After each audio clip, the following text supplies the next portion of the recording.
오늘은 일론 머스크가 특별하다고 밝힌 다가오는 주총에 대해서 조금 더 세부적으로 살펴보고 테슬라를 새롭게 평가할 수 있는 충격적인 통계 자료도 정리하겠습니다.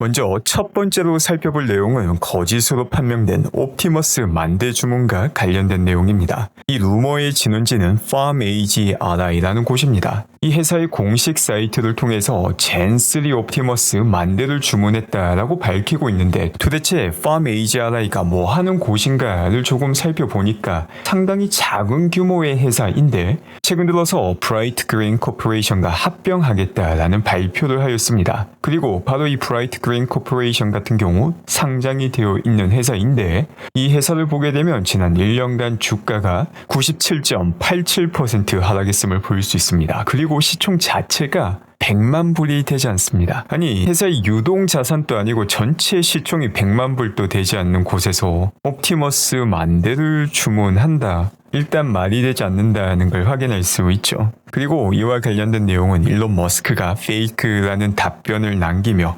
최종적으로 정리가 됩니다. 주식시장에서 이런 사기는 모든 국가에서 발생하고 있습니다. 그런데 사기꾼들의 특징이 존재합니다. 이 사기꾼들 같은 경우 가장 핵심적인 목표가 사람들의 관심을 끌고 또 이렇게 관심이 끌린 사람들 중에서 사실관계 파악이 전혀 안 되는 사람들의 돈을 사기쳐 먹는 게 목적이기 때문에 이 과정에서 본인은 그 어떠한 리스크도 감당하지 않습니다. 가장 대표적인 예가 MOU 그리고 이번 FarmAGRI 같은 경우 LOI입니다. 양해각서나 의향서 같은 경우 법적 구속력이 없을 뿐더러 원래 의도한 내용이 그대로 진행되지 않는다 하더라도 그 어떠한 리스크도 지지 않습니다. 그냥 아니면 말고 해서 끝이 나게 되죠. 그렇기 때문에 누군가가 혹은 기업이 담대한 주장을 할 때 이게 얼마나 진실인지 파악하기 위해서는 당사자가 얼마만큼의 리스크를 지는지를 보면은 이를 손쉽게 파악할 수 있습니다. 말보다는 행동이 훨씬 더 큰 의미를 가지는 거죠. 대표적인 예시가 회사를 기준으로 본다면 새롭게 공장을 추가로 건설하거나 R&D 비용을 극적으로 높일 때 이 회사가 진심으로 미래를 대하고 있다는 걸 알 수 있습니다. 공장을 추가로 건설하기 위해서는 여기에 엄청난 비용이 동반되며 만약 이 공장이 제대로 가동되지 않는다면 그 비용 자체가 날아가면서 회사에게 큰 타격을 주기 때문에 진심으로 미래가 밝다라고 믿지 않는다면 혹은 제작하고자 하는 제품이 경쟁력이 있다라고 믿지 않는다면 공장 추가 건설 자체가 이루어질 수 없는 겁니다. 또 비슷하게 CEO 같은 경우 진심으로 본인의 회사가 잘 될 것이라고 믿는다면 자사의 지분을 계속해서 높여나가는 행동을 하게 됩니다. 가장 대표적인 게 얼마 전 일론 머스크의 인류 역사상 최대 규모 내부 거래였던 1조 4천억 원에 달하는 테슬라 매수입니다. 지구상에 존재하는 그 어떠한 CEO도 본인 회사의 주식을 매수하기 위해서 이처럼 엄청난 규모의 매수를 진행한 적이 없습니다. 그리고 이것과 연결되는 게 바로 일론 머스크의 보상안이기도 합니다. 다가오는 11월 6일 주총 같은 경우 오늘 일론 머스크가 아주 특별할 것이라고 지칭하기도 하였습니다. 이 주총에는 여러 가지 안건이 들어가 있지만 과거 일론 머스크 보상안과 관련된 내용도 들어가 있으며 또 다가오는 2025년 보상안도 들어가 있습니다. 일론 머스크의 보상안은 지금까지 한 가지 통일된 특징을 가지고 있습니다. 회사의 실적과 상관없이 월급을 받는 게 아니라 회사가 잘 되고 주가가 올라갈 때만 보상을 받겠다. 그리고 그렇게 받은 보상이 주식이기 때문에 미래에도 회사가 더 잘 돼야지 일론 머스크의 보상 역시 커지게 됩니다. 이번 주총 같은 경우 더욱더 특별한 의미를 갖는데 그 이유가 지난 5월 14일 일론 머스크는 옵티머스와 함께 주총에서 춤을 출 것이라고 밝혔기 때문입니다. 물론 이것보다 더욱더 특별한 이유는 이번 주총에서 다루어지는 안건을 통해서 어떻게 보면 테슬라는 다시 한 번 더 변곡점을 가질 수 있기 때문입니다. 이번 주총에서 다루어지는 여러 가지 주요 안건 중 가장 중요도가 높은 안건만 따로 정리해서 보겠습니다. 일단 세 번째 안건을 보게 되면 과거 일론 머스크 지분 인센티브와 관련된 내용이 들어가 있습니다. 일론은 과거 벌써 달성했던 보상을 아직까지 다 받지 못한 상황입니다. 그리고 이와 관련해서 테슬라 측에서는 특별 주식 풀을 마련하고 만에 하나 일론 머스크가 과거 보상안을 받지 못하게 된다 하더라도 여기에 해당하는 보상안의 일부를 주는 방안을 대비하고 있습니다. 그리고 텍사스에서 과거 일론 머스크 보상안이 다시 통과가 된다 하더라도 이 특별 주식 풀을 통해서 보상된 내용은 제외하고 일론 머스크에게 보상이 돌아가게 됩니다. 또 네 번째 안건을 보게 되면 바로 2025년 CEO 성과 보상안이 들어가 있습니다. 이 보상안이 통과가 되게 된다면 테슬라의 시총 자체가 현재 1조 달러에서 8.5조 달러까지 올라가는 것이기 때문에 테슬라의 주가는 8배 내외가 올라가게 됩니다. 이 8.5조를 달성한다 하더라도 유통 주식 수의 희석이 있기 때문에 정확하게 8.5배가 되지는 않지만 최소한 7배 이상의 주가는 달성할 수 있게 됩니다. 그리고 이를 달성하면서 일론 머스크는 계속해서 테슬라의 주식을 받게 되고 이를 통해서 현실 세계 AI와 관련해서 모든 것을 테슬라 내부적으로 해결할 수 있습니다. 테슬라 내부적으로 해결한다는 게 무슨 말이냐면 디지털 AI 같은 경우 XAI가 떨어져 나가서 아예 다른 회사에서 개발이 되고 있습니다. 그리고 이처럼 다른 회사에서 개발되고 있는 이유 중 하나가 외부 압력을 받아서 일론 머스크가 원하지 않는 방향으로 혹은 철학으로 AI가 개발되는 걸 원하지 않았기 때문입니다. 이와 똑같은 일이 테슬라의 물리세계 AI에서도 일어나지 않게 하기 위해서라도 일론 머스크는 테슬라 의결권 지분율을 높일 필요가 있으며 이 보상안이 통과됨으로써 테슬라의 성장과 함께 일론 머스크는 이 의결권을 확보할 수 있게 됩니다. 그리고 마지막으로 7번째 안건 역시 상당한 중요도를 가집니다. 이 7번째 안건은 테슬라가 XAI에 투자하는 것에 대한 안건입니다. 테슬라 이사회 같은 경우 이 제안에 대해서 찬성 혹은 반대와 관련된 어떠한 권고 의견도 제시하고 있지 않습니다. 다만 조금 뒤에 살펴보겠지만 벌써 디지털 AI와 현실 세계 AI가 결합하며 다양한 시너지를 만들고 있는 모습을 보일 수 있으며 어제 확인하였듯이 그룹 같은 경우 벌써 아크에이지아에서 가장 높은 점수를 제공해주는 모델이기도 합니다. XAI의 발전 속도와 지구에서 가장 큰 AI 트레이닝 센터가 되고 있는 콜로서스2까지 고려를 하게 된다면 테슬라와 XAI의 시너지를 더욱더 극대화시킬 수 있는 방안이 테슬라의 XAI 투자입니다. 장기적으로는 이 투자 자체도 상당히 높은 수익률을 가져올 수 있기 때문에 가능하면 7번째 안건까지 찬성을 하는 게 장기 투자자들 수익률 극대화에 도움이 되는 방안이라고 생각합니다.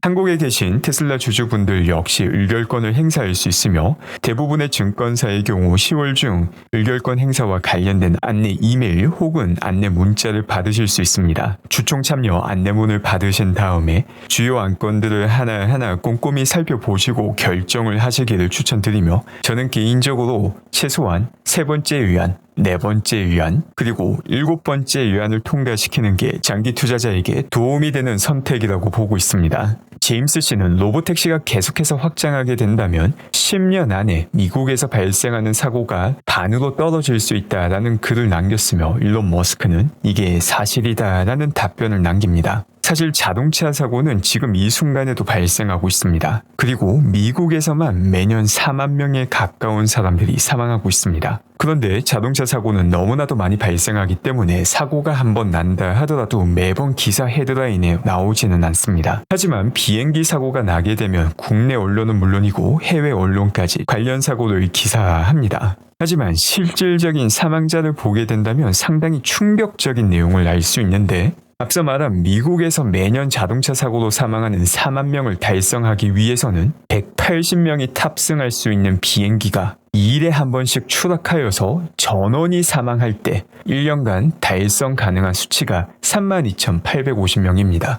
2일마다 보잉 737이 추락해서 전원 사망한다 하더라도 미국에서 1년 동안 교통사고로 죽는 사람 수보다 적다는 의미입니다. 너무나도 많은 사람이 어처구니 없는 죽음을 당하고 있음에도 불구하고 일상이 되었기 때문에 수용하고 살고 있는 게 현재 우리의 현실입니다. 상황이 이럼에도 불구하고 사람이 운전하는 게 아니라 컴퓨터가 운전을 한다면 불안하다라고 이야기하는 것도 많이 볼 수 있습니다. 그런데 자율주행 능력이 테슬라보다 많이 부족한 웨이모마저 아주 많은 수의 사람을 살리고 있다라는 것이 확인이 되었습니다. 지금 보시는 자료가 웨이모에서 발표한 자료인데 이를 보게 되면 심각한 부상을 야기할 수 있는 자동차 사고 같은 경우 경우 91%가 웨이모 자율주행을 사용함으로써 감소하였으며 에어백이 터지는 경우도 79% 감소했으며 상해를 동반하는 사고 역시 80% 감소하였습니다. 그런데 이것보다 더욱더 의미가 있는 내용은 자동차 사고에 연루되는 보행자 역시 92%가 감소하였으며 사고에 휘말리는 사이클리스트 역시 78% 감소, 오토바이 같은 경우 89% 감소하는 모습을 보여주었습니다. 웨이모 같은 경우 테슬라처럼 대규모 확장이 불가능하다라는 단점이 존재하며 자율주행 능력 역시 테슬라에 비해서 많이 떨어진다라는 단점이 있지만 그럼에도 불구하고 벌써 사람보다 훨씬 더 안전하다라는 것을 보여주고 있는 것입니다. 테슬라는 이보다 더욱더 안전하고 뛰어난 자율주행을 몇몇 도시가 아닌 전 세계에 시행할 수 있는 시점이 점점 더 다가오고 있습니다. 그 시점이 되게 된다면 일론 머스크가 밝힌 것처럼 자동차 사고로 사망하는 사람의 숫자가 절반 이하로 통계적으로 유의미하게 떨어지는 것을 직접 볼 수 있게 되는 것입니다. 이처럼 자율주행 자체가 사람들의 안전에도 큰 역할을 하지만 디지털 AI와 합쳐진 자율주행은 더욱더 강력한 능력을 보여주고 있습니다. 지금 영상은 테슬라의 FSD를 통해서 우버를 진행하던 드라이버 분께서 그럭을 활용하여서 동시 통역까지 진행을 하는 것입니다. 테슬라를 좋아하시다니 정말 기쁩니다. 테슬라의 어떤 부분이 가장 마음에 드십니까? Me alegra mucho que te guste el Tesla. ¿Qué parte te gusta más? Me gusta porque es así como 승객이 다른 국가 언어로 답을 하지만 그럭은 바로 영어로 답변을 해줍니다. How it's so futuristic. 자율주행이 되다니 정말 놀랍습니다. 이게 테슬라의 FSD라는 건데 모든 운전을 제 대신 해줍니다. 제가 해야 되는 거는 버튼 하나만 누르고 목적지만 알려주면 됩니다. 그러면 테슬라가 모든 걸 다 알아서 운전해줍니다. Sí, esto es el Tesla Full Self-Driving. Maneja todo por mí. Así es. Le digo al auto dónde quieres ir. Aprieto un botón y listo. oh, qué genial. Oh, how cool. 오, 정말 멋지네요. 라고 대답을 합니다. 이 영상에 등장하는 승객분이 남겼다는 루머가 존재하기도 합니다. 그 루머에 따르면 조용히 택시 타고 싶어서 영어 못하는 척 했는데 이 독한 테슬라미 실시간 번역까지 활용해서 대화를 걸어서 죽는 줄 알았다라는 루머가 돌고 있기도 합니다. 그 밖에 에너지와 관련된 엄청난 통계 자료가 존재하기도 합니다. 이 자료를 보게 되면 지구상에 존재하는 모든 화석 에너지와 태양 에너지를 비교하고 있습니다. 우리가 쓰는 화석 에너지 같은 경우 3억 5천만 년 이전부터 다양한 생물이나 나무들이 땅에 묻혀서 압력을 받아서 화석 에너지로 바뀌게 되었고 이를 다양한 형태로 시추하고 정제해서 에너지로 활용하고 있습니다. 그런데 태양이 지구에 제공해주는 총 에너지 같은 경우 단 5일이면 지구 전체에 존재하는 화석 에너지만큼을 제공해주고 있다라는 놀라운 통계입니다. 이렇게 비교를 하면 입이 다물어지지 않을 정도로 얼마나 엄청난 에너지가 태양으로부터 매일 쏟아지고 있는지를 알 수 있습니다. 물론 우리가 이 에너지를 100% 전부 다 활용할 수 없으며 이 에너지를 활용하기 위해서는 태양광 패널을 포함한 다양한 인프라가 필요하지만 이는 화석 에너지를 활용할 때도 똑같이 필요한 인프라입니다. 여기서 중요한 점은 태양 에너지를 활용하기 위한 인프라 가격은 아주 빠르게 내려가고 있으며 벌써 지금조차 화석 에너지와 비교하면 저렴한 경우가 많다라는 것입니다. 화석 에너지 같은 경우 벌써 인프라가 많이 존재하고 있기 때문에 이 인프라 비용을 제외하고 운영 비용만 본다면 새롭게 신재생 에너지에 투자하는 것보다 저렴하게 보일 수도 있지만 신재생 에너지 인프라 같은 경우 특히 태양 에너지 같은 경우 인프라를 설치하고 나면 수명이 길며 유지 보수 비용이 많이 들어가지 않는다는 점 또한 전체적인 인프라 비용이 아주 빠르게 내려가고 있다라는 점을 감안하게 되면 미래 에너지의 핵심은 태양 에너지와 배터리가 된다는 것을 손쉽게 확인할 수 있습니다. 그리고 바로 여기에 대해서도 일론 머스크가 언급하기도 합니다. 지속적으로 100기가와트를 제공한다면 미국 전체의 5분의 1 정도의 전력 수요를 감당할 수 있는 수준인데 일론 머스크는 1테라와트를 이야기하고 있습니다. 그리고 이 1테라와트 이상의 전력은 태양과 배터리만으로만 현실화될 수 있다라고 밝히고 있습니다. 바로 그렇기 때문에 제임스 씨는 데이터 센터 역시 태양광과 배터리를 통해서 전력을 공급받을 것이다 라고 이야기를 했는데 거기에 대해서 일론이